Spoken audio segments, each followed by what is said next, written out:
So now we are going to discuss the second article of today's editorial, that is deal and danger. So deal and danger itself, what is the meaning is how to deal with the situation when you're in any danger. Okay. A no-deal Brexit has economic costs and puts at risk the hard-won peace in the Northern Ireland.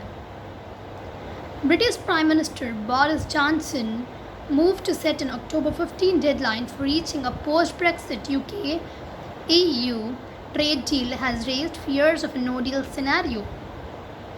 No deal, not keeping any deals. They came to the scenario that you should, of not keeping any deals within each other. While this threat hangs like the sword of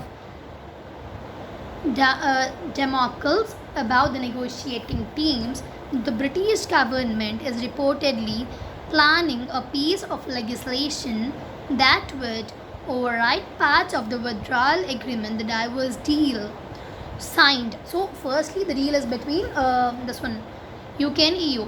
So, but what they came to is withdrawal agreement, the divorce deal, to cut the deal, to separate the deal signed between the UK and the EU last year. The agreement had sought as nothing but to find something, sought to avoid a hard border coming up between Northern Ireland, which is part of the UK, and the Irish Republic, an EU member.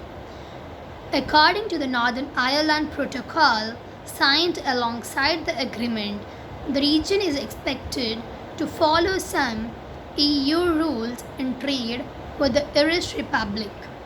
The hard Brexiters and Mr. Johnson's Conservative Party were critical of this clause, claiming that it endangers the UK's sovereignty.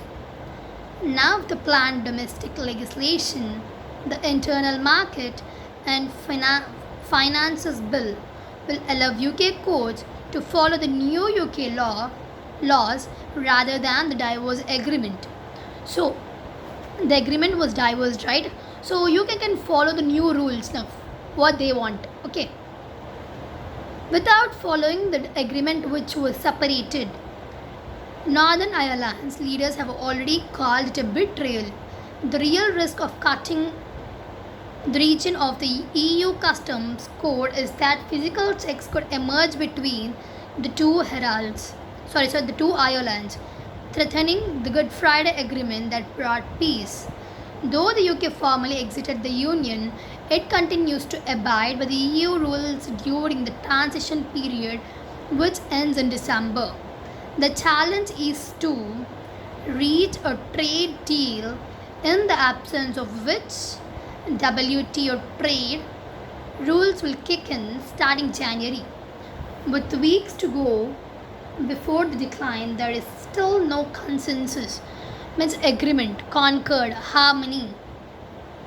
No consensus on issues such as workers' rights, environmental regulations, state aid to 1 minute.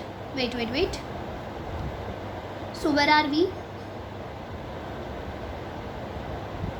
State aid to businesses and the Irish border. While the EU wants the UK to adopt rules that are close to its own to ensure a level playing field in trade, the British government argues that the whole point of the EU divorce was to break free common rules regarding Northern Ireland.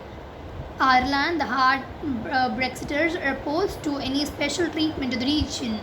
The new legislation suggests that the government is hardening its position in Ireland as well.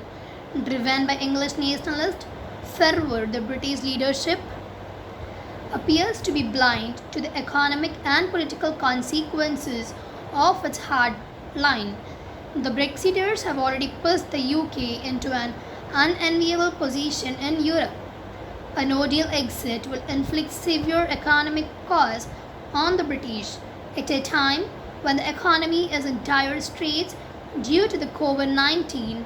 Besides, it risks disrupting peace in the island of Ireland. Mr. Johnson and his cabinet should ask themselves whether the no deal risk is worth taking. They should instead respect the withdrawal agreement and be flexible on the talks as well as on deadlines. Both sides should focus on reaching a consensus on trade and other future relations and not on ending the relationship at any cost. They must solve up their agreements and they must not uh, diverge the relationship between both of them. And also fervor. What is one of them? You call it betrayal, right?